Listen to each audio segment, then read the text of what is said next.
Hello, and welcome to another episode of Schlock Tactics, the movie podcast where we believe badder is better and aim to review the poorly executed punchlines so that you don't have to. My name is Ash, and I'm joined once again by Mark. Oh, hi, Mark. Good evening. And as you can tell by the title, today we are going to be reviewing two films featuring Pauly Shore, one-time go-to for your goofy kind of bro dude comedy films for the early 90s to mid-90s. So we're going to be reviewing Son-in-Law from 93 and Biodome from 96, one of my all-time favourite bad movies, probably in my top 5. Wow.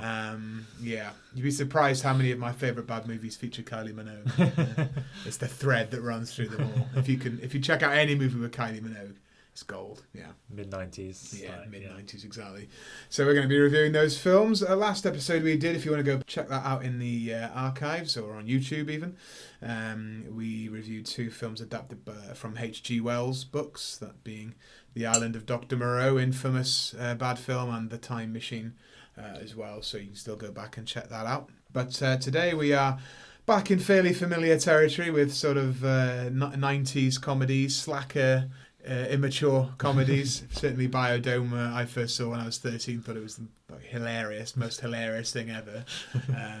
But first of all, we're going to be talking about Son-in-Law from 1993. Now, it's important to give context here as to how Pauly Shore was able to get his own vehicle. It's because the popular comedy Encino Man, or California Man, outside of America, starring Brendan Fraser as a caveman dug up in the back garden.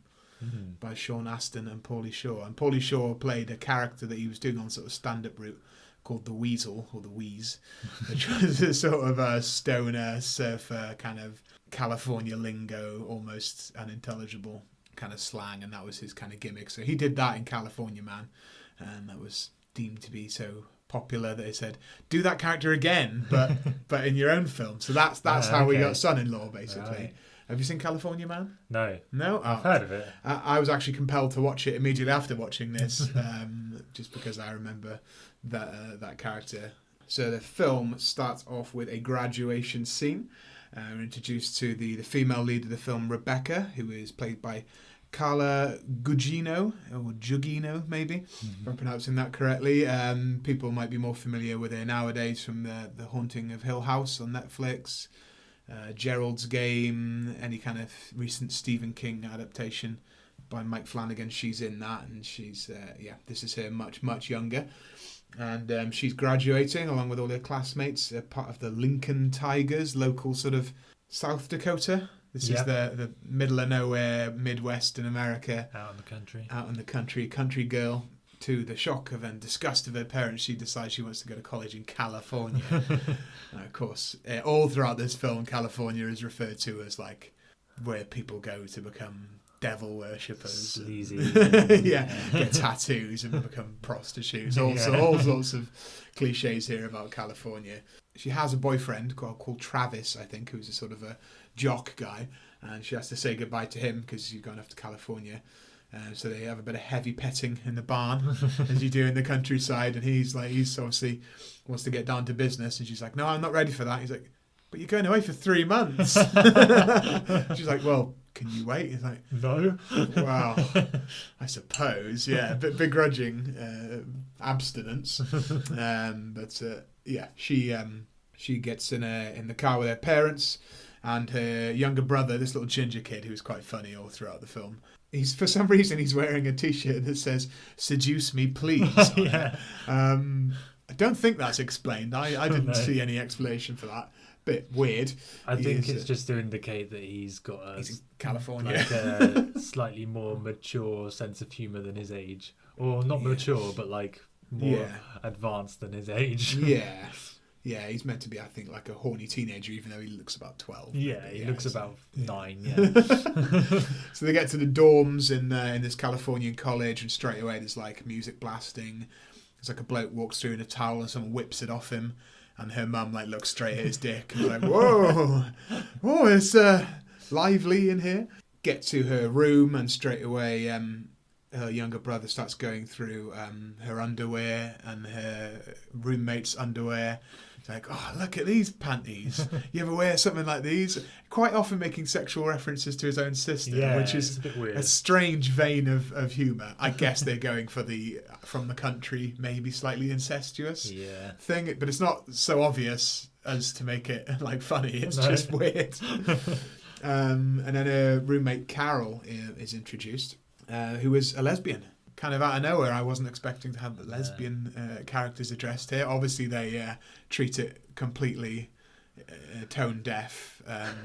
Her girlfriend comes in and they kiss, and or the dad's like, oh, and the kid's like, yeah, because early 90s lesbians were still kind of a novelty, at least in these kind of comedies. And they're sharing a room.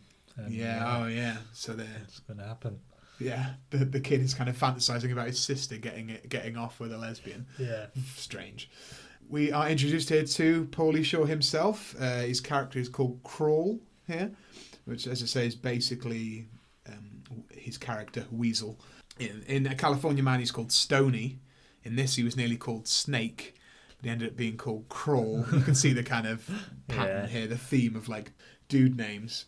And he is exactly what you would sort of expect, just like a stoner, surfer, metalhead kind of guy. He's hanging upside down from like one of those bars when her dad comes in, and he says he's the resident advisor, so he's somewhat in charge of all these sort of students, which is obviously worrying to the parents and to everyone probably. And Butthole Surfers is playing over the top of this as well. Yeah, that seems appropriate. yeah.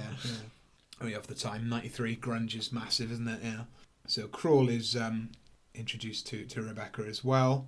He says, I bet I can guess your name. Is it Sally? Jesse? Raphael? Again, very of the time, that joke. Yeah. She says, I'm from South Dakota, and he goes cut straight to the chase. Oh, so you're inbred then? She's like, no, what? Where'd you get that from? Yeah, it's like goes straight in with the inbred stuff. So the family sort of cautiously leave her there and just hope for the best, really. Halloween soon comes around. Crawl is dressed up as a kind of like a Caribbean woman with like a fruit headdress, which will come up again in Biodome. Sort of like coconuts as tits, that sort of gimmick. Yeah. You might have recognised very quickly here Adam Goldberg, and character actor. People might remember him as the Chandler's roommate in Friends that dehydrates fruit. It's also like in Band of Brothers and like some serious like Wes Anderson sort of stuff, I'm sure. He's slightly more inappropriate. He's browned up as a Native American character. Thankfully he comes and goes pretty quickly. I'm sure he was glad of that as well. We got a funny little cameo here from Link. Brendan Fraser himself is just at this party and he's eating a frog, which is something he does in California Man. Crawl sort of looks at him like, don't I know you? You're meant to be a different character, so you shouldn't. It's basically the same character. That's the point I think they're making there. That was pretty funny to have the Link cameo again. They want to make sure people remember. Do you remember that really good film that film you loved like a year ago? Well, yeah, he was in that. Stick with us here. This is going to be similar. Yeah. Becca starts to become homesick, so Crawl gives her the tour of California. This is quite funny. There's sort of a montage of like roller skating. Getting tattoos. Yeah, she gets a tattoo. Wrestling. Mud wrestling. Yeah. Like looking at girls in bikinis on the beach and like steroid muscle men as well, like perving on people on the beach. I think Flea pops up from the Red Hot Chili Peppers around. Flea has a cameo as the tattooist. Yeah. Quite a rich filmography of cameos Flea has. Yeah. He's like in Fear and Loathing in Las Vegas. Yeah. Big Lebowski as like a nihilist. Yeah. All 90s like. He's had a better filmography as like cameos as basically himself than some people have had proper. Yeah. And he's not an actor. He doesn't do anything. His catchphrase as the tattooist is "You pick it, I stick it," which I thought was funny. She dyes her hair blonde as well, so she's becoming fully California tattooed blonde. Obviously, her clothing becomes skimpier. This is very quick, been sort of westernized and liberalized, I suppose, is what they're driving at. They do go to the mud wrestling, as you say, and of course, this involves Crawl wrestling a really fat woman, sitting on him, as you kind of expect. This somehow all leads to Rebecca taking Crawl home for Thanksgiving. And this is the unexpected turn I wasn't really expecting for this film. You'd think that this film would all take place in college with her turning into this liberal California person, but it's actually a swerve in that most of the film takes place in South Dakota. They quite quickly come back. Yeah, with the weird California guy having to fit in the farm country, which is, I think, it's not like a wild idea, but it wasn't what I was expecting, which was, I think, something to say for it. They touch down at the airport. Her brother's got a sign that says, "Go home, Rebecca." It's pretty funny. She gets off the plane. Of course, her parents are like, "Who's that?" That's not her. That's not her. Oh my God. This blonde girl. She's been corrupted by California. Who the hell is she with? Yeah. And who's your friend? And this begins a long string of her dad getting Crawl's name wrong. I think I recognise the actor that plays her dad. But I don't thought know I did. I think, is he in the New Adventures of Superman? Let's have a look. So yeah, the dad was played by a guy called Lane Smith. The New Adventures of Superman. He was. I knew he was. Perry White. I used to watch that when I was a kid. Moore. And it came, that was, the same time as well, 96, or 93 to 97. So he calls Crawl Crotch, and that's the first of many getting the name wrong gags that they sort of chuck at the wall. Once they get back to the farm, I was quite surprised to hear that this guy that they just met and they think is a complete fucking weirdo is going to be sleeping in their son's room. Their 10-year-old son, apparently. Yeah. That's fine. Strange, different times. Obviously, as you expect, Crawl starts running amok on the farm, getting stuff wrong, ruining the crops, ruining the machines.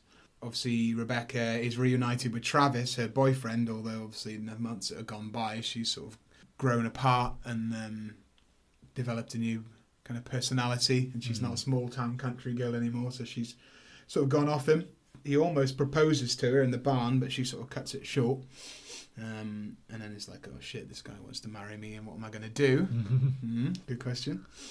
We learn that Crawl is actually some sort of computer nerd, computer expert. Starts talking about RAM and CPU, and little brother says, "You're a hacker disguised as an idiot."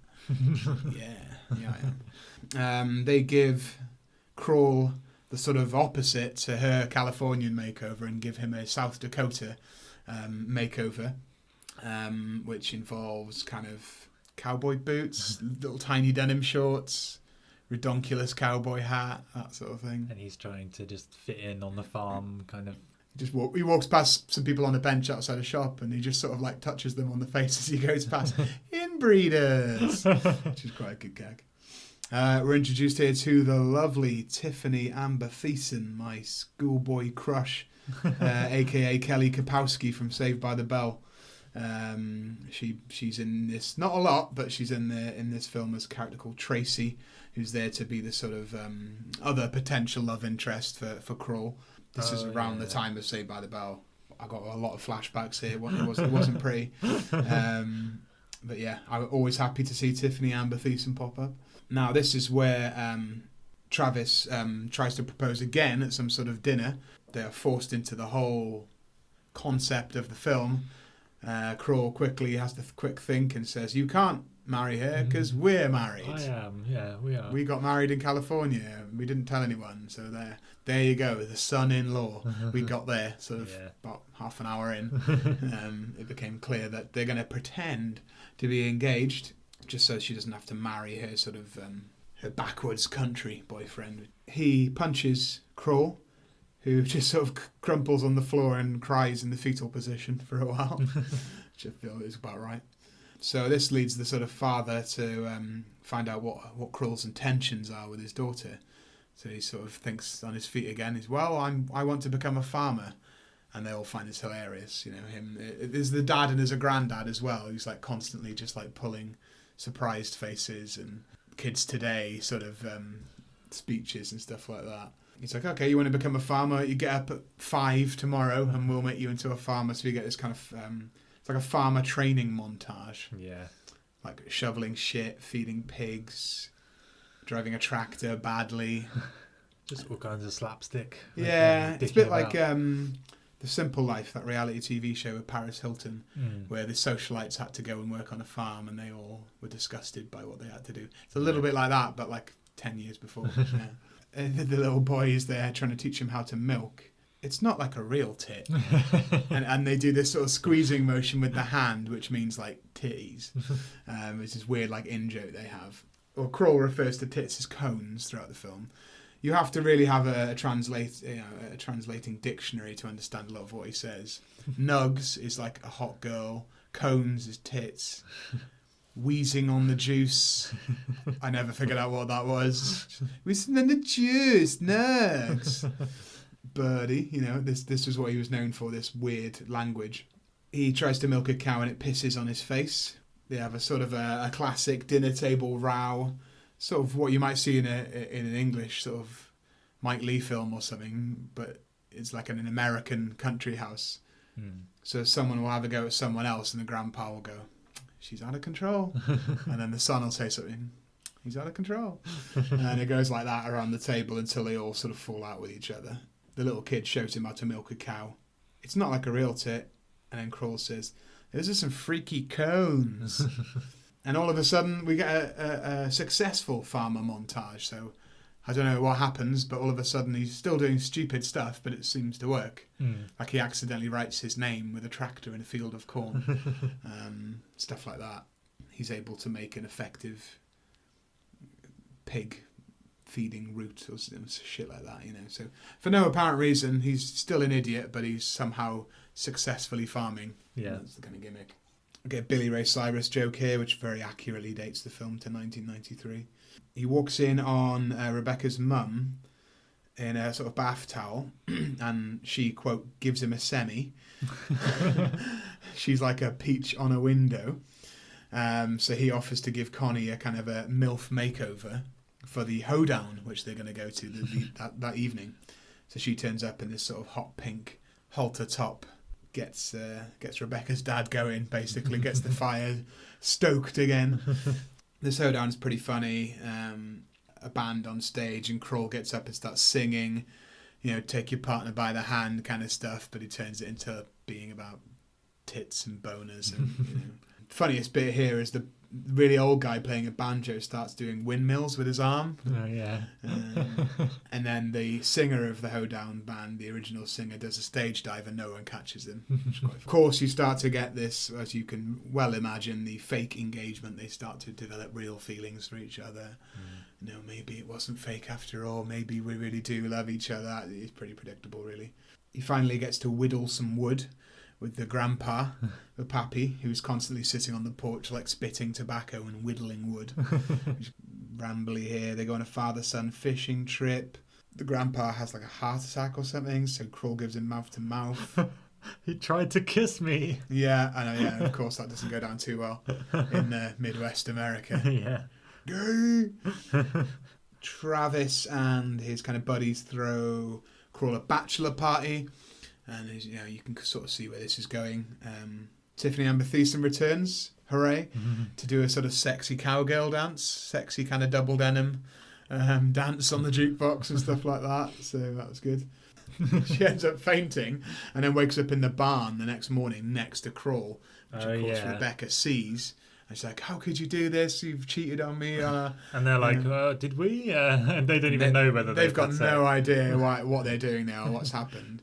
And it's not a real engagement anyway, but there's this whole sort of like, but you're still not meant to cheat. Obviously, you're not meant to cheat if you're meant to be engaged. But so they have like a fake breakup to their fake relationship. It was around this time I started to think to myself, shouldn't they be going back to college at some point? It seems like they've maybe been several months here on the farm. This is quite a long break. It feels like months and months here. It's revealed that Tiffany Amber Thiessen's character was spiked by Travis, hence why she passed out at the bar and why she can't remember what she'd done. This all gets revealed. Travis, I think he gets punched in the dick, kicked out of the house. Kroll and Tracy come back in to go, no, we can explain everything. She was drugged. We didn't bone. And he's like, that's right. So you guys didn't bone? He's like, that's right. He didn't bone me. And he's like, no, I didn't. Yeah, right, we get it. Yeah. And it turns out that a big kind of fat farmhand guy, I forgot his name, Theo, I think it was. He sort of agreed to drug her. So he's fired. Travis is out on his ass. Rebecca's just about to explain that the whole engagement was fake, but Kroll stops her and says, Oh, we've decided to postpone the wedding for a while, see how it goes. So there we go. Did they go back to college? I don't think they went back to college. So. It's really the story of two people failing at college, but being good at farming, and what kind of message this was meant to be about. So that's it, Son-in-Law from 93. What were your overall impressions of this film? Quite enjoyed it. Yeah, it was pretty daft. I'd never seen any Pauly Shore before. So, yeah, it kind of set the bar for me, set the tone. It's quite hard to figure out the character if you're not familiar with Pauly Shore. Yeah. A lot of the words probably were confusing to you and me. A lot of the humour was really daft, but it was just good fun. Like, nothing particularly bad happens to anyone. It's all daft, it's all silly, it's all just It's just fun. sort of 90s fare. Like, both of these films, I think, you can compare them to stuff like Jim Carrey stuff from the same era, Bill and Ted, that kind of like daft, stonery, slacker sort of stuff. Like Dumb and Dumber comes to mind with both of these films. It's films where the hero is an idiot. Yeah. But that's good because it's a comedy, and Chris Farley would be in lots of those sorts of films around this time as well. It's like the unlikely idiot hero, but like lovable idiot though. Because Pauly Shore, I know people probably find him massively annoying, and I understand that, but I find him a lovable idiot most of the time. Yeah, there were parts where it sort of dragged a little bit, but yeah, generally it was pretty fun. Yeah, I think it was like a mid-level 90s comedy, like not hilarious. Some of the jokes were really good. I enjoyed a lot of the jokes involving the little ginger kid. They were pretty funny. That's some of the best. I think he should be in more stuff. Like every now and then, Crawl would look at him and do like pump his fist to suggest masturbation. Again, this is a very young child, but that is why it's funny. Yeah, I thought it was like I say, I wasn't expecting them to come home from California. I was expecting the whole film to be her fitting into California, whereas they kind of spun it around and have the surfer guy kind of dude fit into country life, which was sort of an unexpected twist. And although you could say a lot of it was predictable and the general plot, it was still pretty funny. Some pretty funny jokes in there. So I think it was a surprisingly successful springboard from Pauly Shore's California Man character. It was that character again, more or less.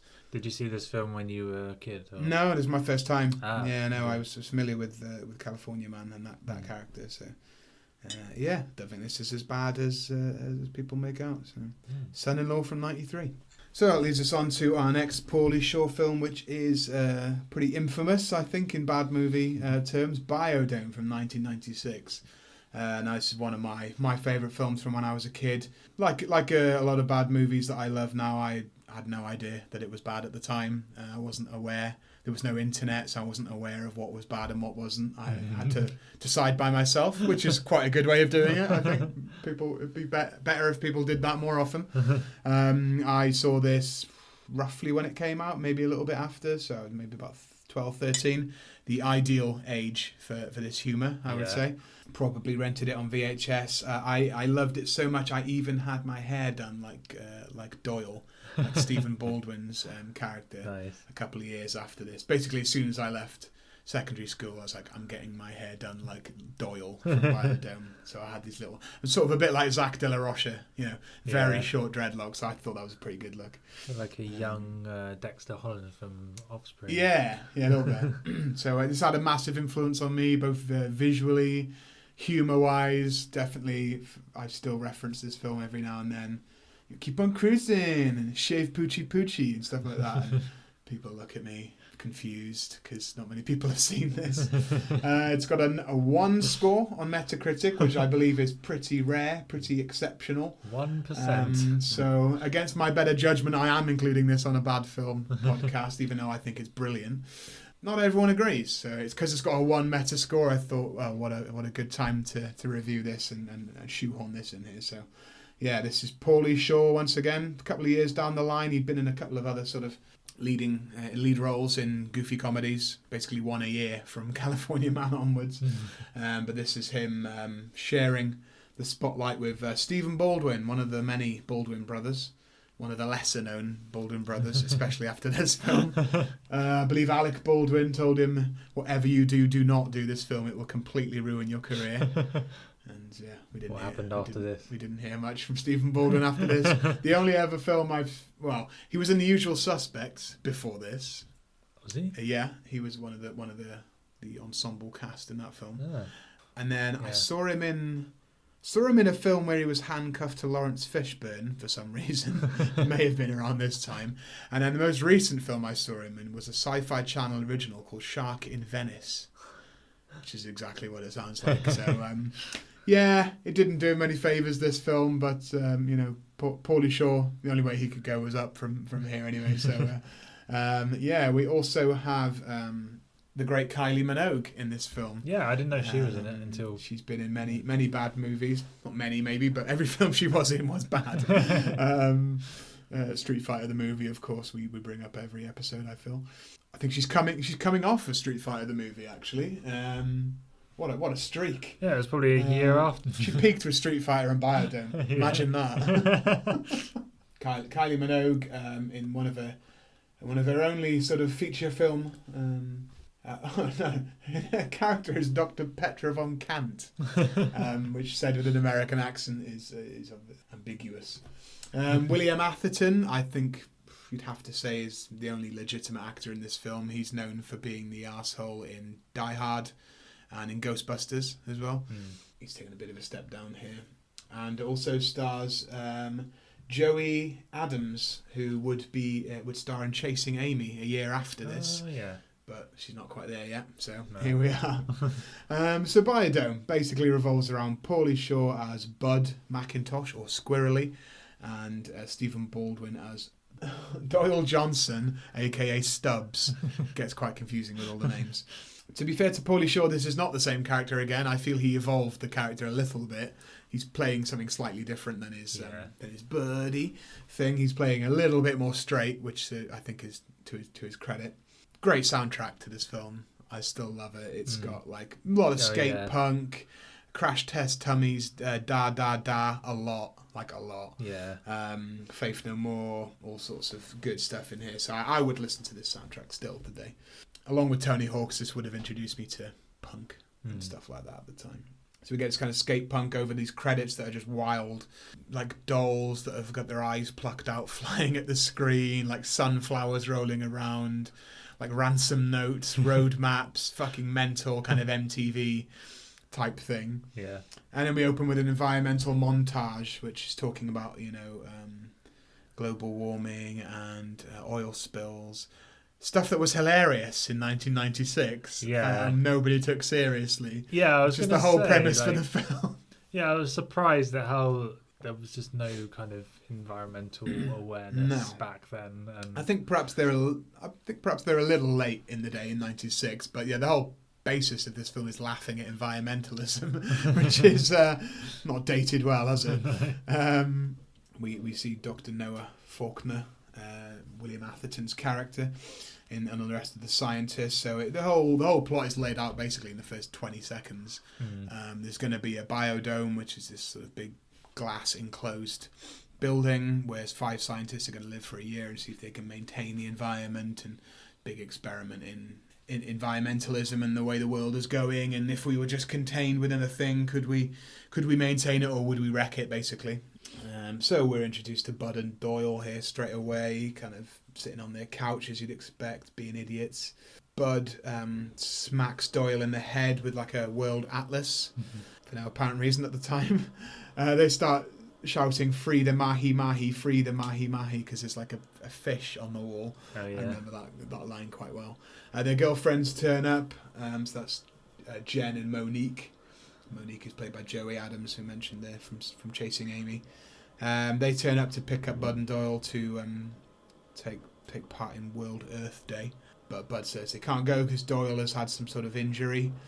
He's on the floor, sort of quivering wrist, and his girlfriend's all like, "Oh, you poor thing," and then sees the globe logo from the atlas imprinted in his forehead, so realise that they're just trying to get out of environmentalism because saving the planet is lame in 96. Yeah.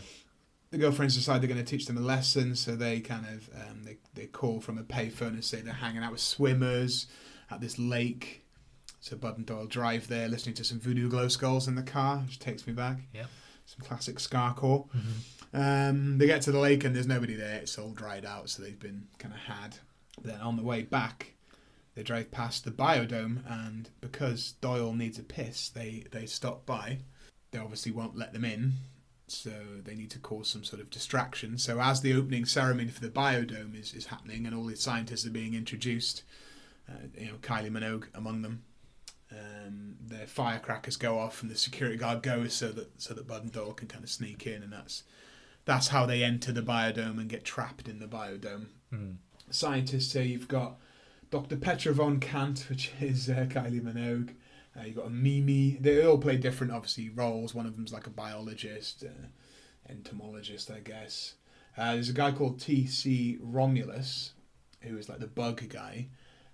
We've actually talked about him on a previous episode. We talked about him on our Santa with Muscles review. Oh, yeah. Because if you remember at the time, I mentioned this guy turns up looking like he's catching bugs.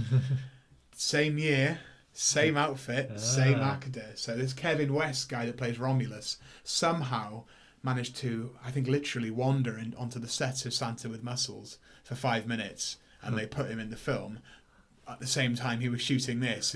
I'd love to know how this happened. If anybody knows, or if Kevin West is listening, how did you manage to get in Biodome and Santa with Muscles, two of the worst rated films of all time, simultaneously in the same year? Maybe by accident. I'm fascinated by this. So yeah, he's Romulus. He's quite funny. This Olivia character as well is a sort of older, matronly character. And then William Atherton as Dr. Noah Faulkner is the leader. He's quite funny throughout. Well, they get stuck in the biodome because he pisses in the rainforest. Yeah. And every now and then you get this close-up of this little computer screen with an alarm going off and stuff, saying stuff. They've got toxins being introduced into the rainforest when he's pissing in it. They do chuck a lot of the wall in this film, to be fair. Not all of it lands, but we got our first taste of the crash test dummies. I believe it's the crash test dummies. Da, da, da. Whoever it is that does the da, da, da song. Oh, yeah. Mr. Leakey is here as well. Mr. Leakey is the main investor. He's like the bigwig. He was in The Burbs, a great Joe Dante film from the late 80s. That's what I mainly recognise him from. And he has to think on his feet because all the reporters are like, why have you got these two guys in there, that's two idiots, because they've closed the doors and everyone's trapped in there for a year. So he's forced to sort of come up with something on the spot and says, this is to simulate chaos theory in action and how to deal with it, which is quite clever. They're trying to figure out how they managed to get in there. Are they terrorists? And they go, no, they're not terrorists, it's worse, they're college students. They didn't look like they were doing much studying, I'm not sure about that. And like you say, they do try and chat up Kylie Minogue and Mimi, the other scientist. The cheapest lines you've ever heard. Yeah, all used. Yeah, are you tired? Did it hurt when you fell from heaven? All this kind of rubbish. So it's just non-stop gags here. We get quite a few, three in a row actually, where they start singing Spider-Man to the tune of Iron Man, and like with these. You get these wacky sound effects when they do. It's very cartoony. A lot of their jokes are accompanied by sound effects just coming in like seemingly out of nowhere in the background. There are a lot of references to like rock and metal bands. Yeah. They reference Black Sabbath, Iron Maiden, Def Leppard at one point, like saying about having a drummer with one arm. Yeah. And Dio as well at one point. They say to Faulkner, you think you're so smart, are you a rocket scientist? Yes. Oh. And I like the joke where they say that you're not one of those crazy cults, are you, that sort of wear like skins as loincloths and have like massive orgies? No. Oh, damn it. That's quite a good one. There's a recurring joke in the film where they play rock, paper, scissors, but Doyle always goes for rock. Every single time. So they do that for the bedding, and Doyle loses all the bedding and is forced to sleep in a bin bag. Things are starting to get tense within the scientist team. They don't want Bud and Doyle there. They're taking up all the food. They're using their toothbrushes, this sort of stuff. And Faulkner decides to sort of try and include them a bit, so he takes them on the tour of the biodome. They start smoking, and he said, "Let's make a rule. Anything you did at home, you can't do here." Like, anything? And then you get them shaving a dog with loads of shaving foam. Flashback. Shave, poochie, poochie. Shave, Poochie. Just one of the many unexplained kind of flashbacks, which I love. We get a lot of musical montages, but here's one here set to Faith No More, We Care a Lot, which is pretty cool. Yeah. There's a montage of them. I think this montage is them sort of trying to help, but being stupid. That's the kind of gimmick here. Again, trying to crack on to the scientist girls. Kylie Minogue sucks off a carrot. Yeah. Strange. She's wearing these tiny sort of jungle shorts, like jungle explorer shorts throughout the film, which I did enjoy. And the end is sucking off a carrot. So yeah, you can imagine the impression it's made on me as a 13-year-old. I think genuinely one of the MVPs of the film is the Russell character.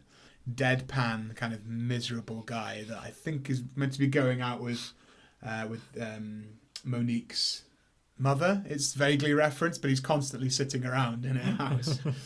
She comes in and says, "There's beer in the trash in the bedroom. There's beer in the trash in the kitchen. There's beer in the trash in the garage. What does that tell you?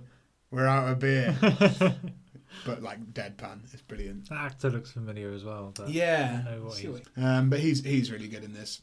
She asks him to go out and get beer, and he says, "I can't because I hurt my bladder rollerblading." Deadpan, it's great. So obviously the girlfriends find out that Bud and Doyle have wound up in the biodome.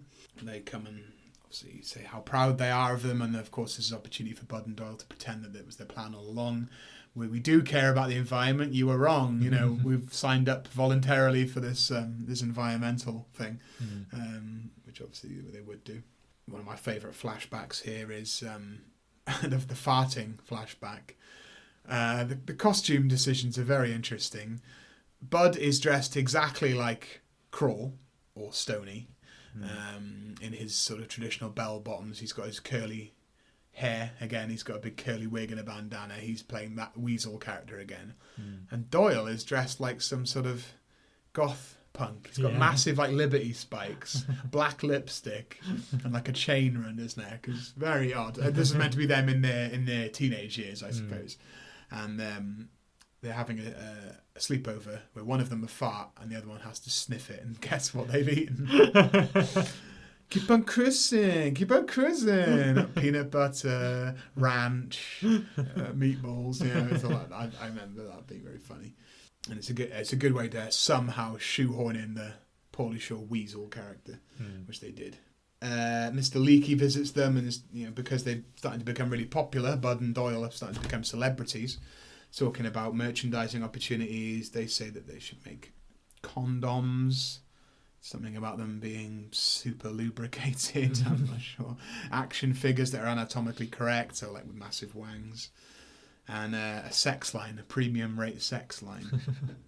Just a few of the ideas. We get the Ramones version of the Spider-Man theme tune here over a montage, a gardening montage. Sort of scientific talk about purple sticky punch, aka weed, and how they want to grow some weed in the biodome because they can use it as hemp. And that's why they want to do that. You get Rose McGowan pop up here very briefly. It was obviously in all these sorts of teen films at the time. There's talk of a mega kegger outside of the on the college campus. Bud and Doyle are still messing up. They make a smoothie out of the entire fruit harvest, which to try and impress the girls. They find what they think is a jacuzzi, but it's actually some sort of rain generator, and they're farting in it, which leads to the line, "Just got a little warmer." I still use. As you can tell, there's not a great deal of plot in this film. It's going from one gag to another, like Airplane and stuff like that. I feel it's in a rich tradition. Dumb and Dumber, you could say the same about that, A series of scenes that don't have any kind of structure or any sort of series flow. of Bud and Doyle being idiots and doing something wrong. Vignettes. Doing something wacky. It's at this mega kegger where Jen and Monique meet these sort of guys who are pretending to be environmental to try and get in their pants because they know Bud and Doyle are stuck in the biodome. If they later admit they just wanted to get laid. They later rumbled. Bud and Doyle go too far when they set up flypaper to catch all of the bugs that they accidentally let out of Romulus's room. There's brief talk of Faulkner having a third nipple, which is never come back to. So they end up being locked up in a room by the rest of the scientists, but of course they find their way into the air vents, find another room, and they open these barrels which sort of have biohazard stickers on them, but are actually full of like Doritos and snacks, spam. They find laughing gas and start getting off their tits on that. It's quite funny. At one point, Doyle throws some sort of syringe at Bud, and it like pierces him in the heart. So they get kicked out again, but there's only one place they can kick them out, and that's out to the desert. So still in the biodome, but they're in the desert. They start. There's a funny scene where they start confessing things that they've done in the past because they think they're going to die. So one of them says that, "Do you remember you had a turtle and it disappeared and your cat got blamed and the cat got put down? Well, I stood on that turtle and flushed it down the toilet and let the cat take the rap." Oh yeah. He's like, "Okay, well, remember your auntie? Your uncle thought she was having an affair with a quote flamingo dancer. That flamingo outfit was mine. I blamed it on your uncle." And then the last story is just like something about... It's the Great Chipmunk Fire of 79. Yeah. Which comes up later on as well. Yeah. So Doyle just says, "You remember the chipmunk that went into the kerosene and flipped off of the plank in the garage and wiped out half the neighbourhood. Was that you?" "No, but it was pretty funny."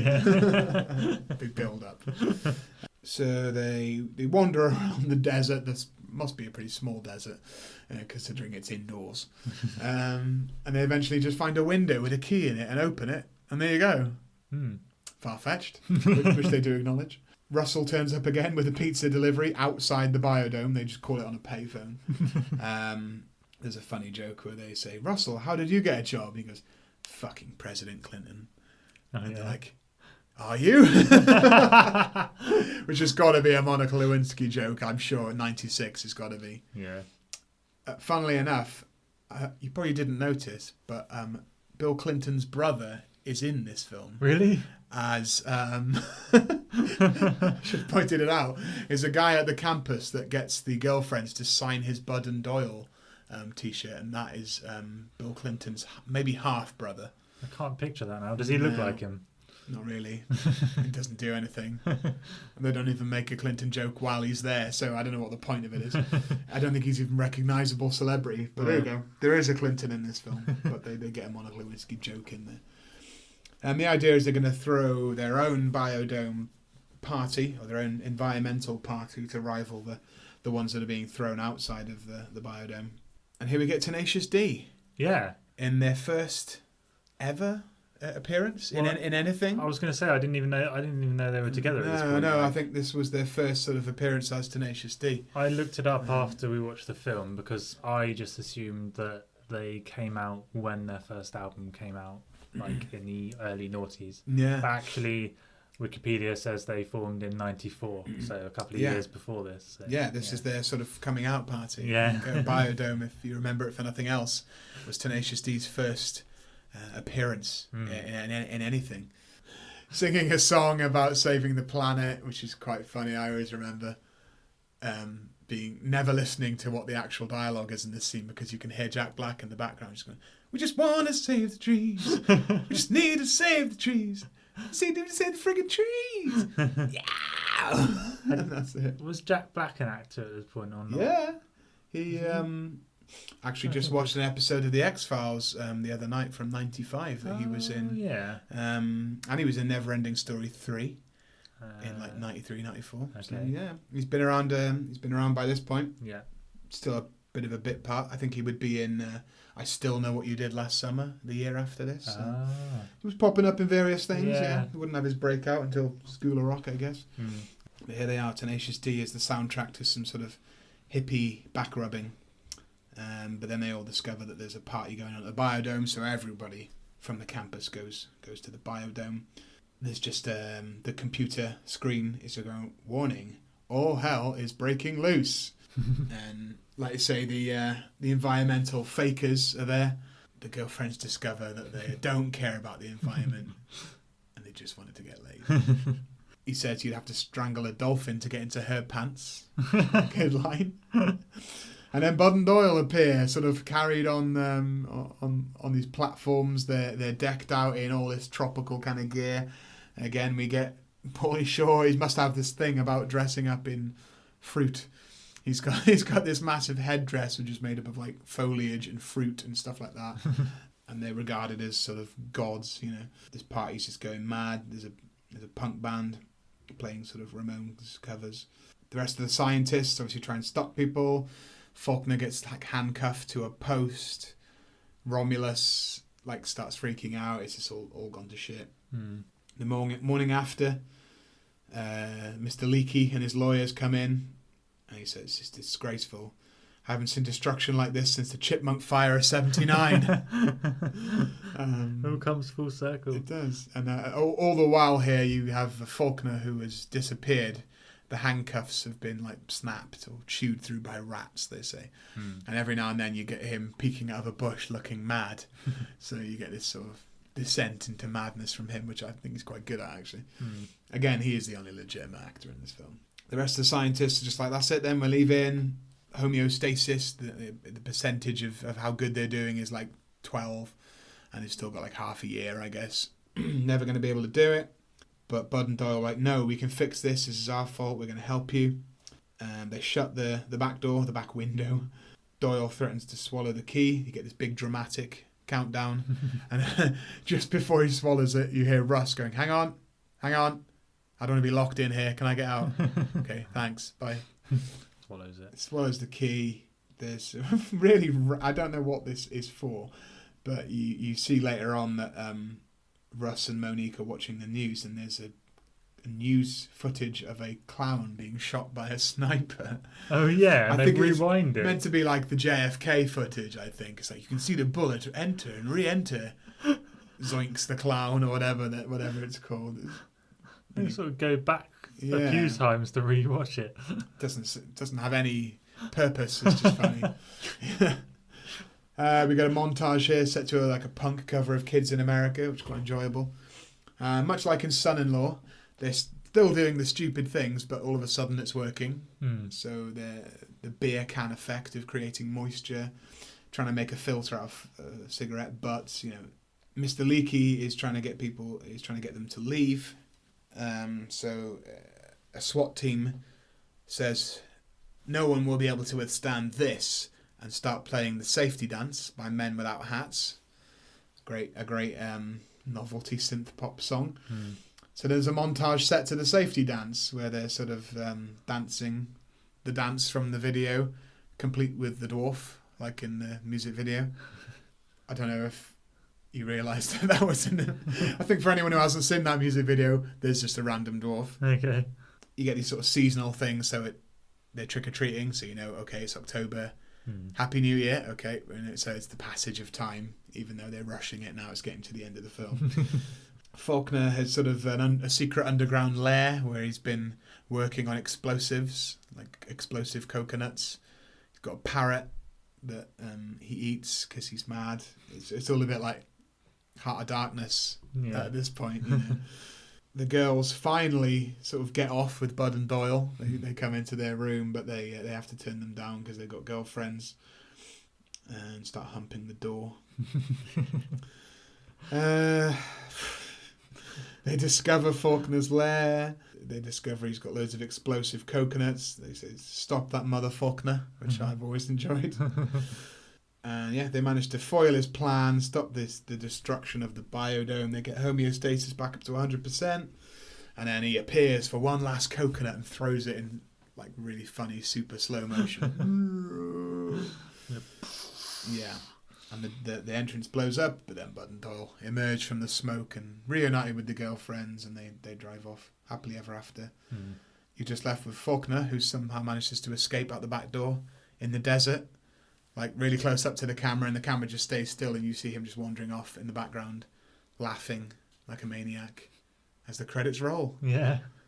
And there you go. That's Biodome from 1996. What were your overall thoughts on this one? Yeah, I enjoyed it. It was really fun. Like we said, it was just there wasn't much plot. You get introduced and you think it's going to have some kind of environmental kind of theme to it, and then it like an allegory. It kind of does, but it's not really about that. It's about two guys dicking about, just doing stupid shit. Yeah.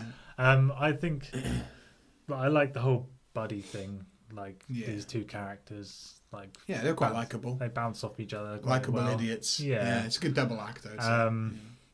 And it's just daft and funny and just good fun, really. It's pretty similar to Dumb and Dumber and that kind of stuff. At the same time, idiot couples. It's really mindless. Like, you don't need to pay attention, really. Which is why I enjoyed it so much as a kid. And like I say, I didn't realise it was a bad film and kept watching it. Still got it on DVD. It was one of the first films I bought on DVD in maybe 2000 or something like that.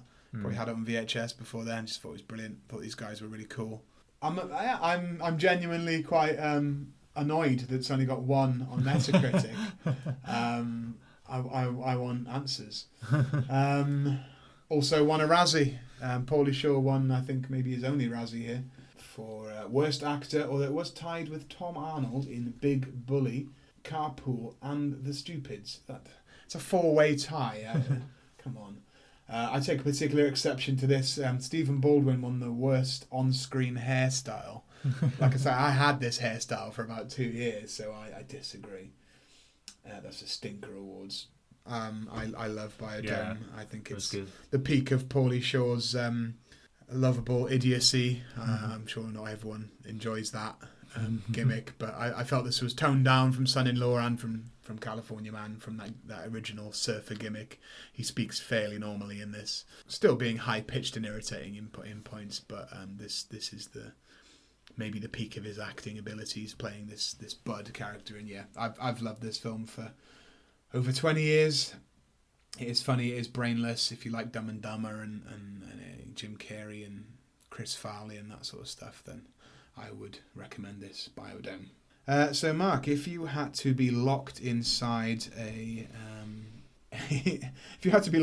giant rainforest for a year with one of these films and have to maintain its environmental integrity, would you want to be locked inside with Son-in-Law or with Biodome? Biodome.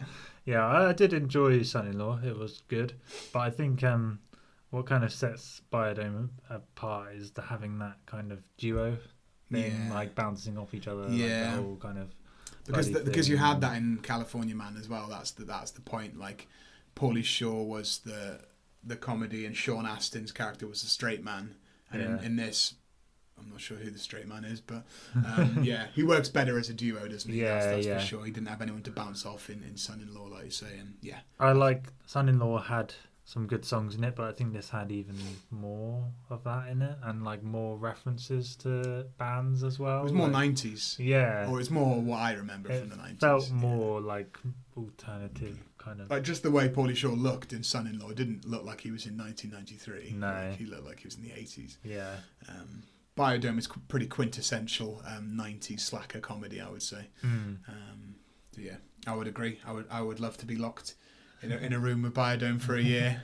I've watched it so many times over the years. I can quote it pretty word for word. Kind of reminds me of like an American version of like Bottom, Rick Mayall and Aid Edmondson. Yeah. Very similar, and like Laurel and Hardy. It's the same kind of slapstick, toilet humor, silliness for like teenagers, juveniles, and that's what I was then, and I guess that's what I am now, mentally. Yeah, Biodome is the better bad movie here. I don't even think it's bad. I just wanted to review it. So Metacritic, you're wrong. Razzies, you're wrong. Biodome is amazing. If you think Biodome is amazing, or if you think it's shit, we'd love you to get in touch and let us know why. You can find us on Facebook, Instagram, and Twitter at Schlock Tactics. Let us know where you stand on this divisive Biodome film, and if you've seen Son-in-Law, what you think of that. If you've seen California Man as well, let us know what you think of that. Recommendations, if you like either of these films. So we've mentioned Encino Man or California Man a few times. That is Pauly Shore's kind of breakout role, if you can call it that. In between California Man and Biodome, he also did a film called In the Army Now, where he played a character called Bones Conway, and something called Jury Duty. I haven't seen either of these films. I've only seen the posters, but I think it's two more son-in-laws, essentially. One where he has to join the army and one where he has to do jury duty, I'm guessing. So I don't know about those. He did an interesting film in 2003 called Pauly Shore is Dead, which was an interesting kind of mockumentary where he faked his own death and had lots of minor celebrities. Fred Durst is good friends with him, for example. So yeah, maybe check that out as well. But like I said, if you're looking for more sort of idiotic 90s slacker comedy, stuff like Dumb and Dumber, that's really good. I don't think that's bad. I think Dumb and Dumber is amazing. If you want to obviously subscribe to the show, you'll be notified every time we release a new episode. If you want to give us a positive rating on iTunes, that would really help us as well. We'd appreciate that. Like I said, get in touch on Facebook, Instagram or Twitter if you want to feedback on any films we've done, suggest any films for us to do in the future. We're always open to that as well. But that has been another episode of Schlock Tactics. My name has been Ash. I've been joined once again by Mark. Good night. Thanks for listening, and we'll see you next time. Bye.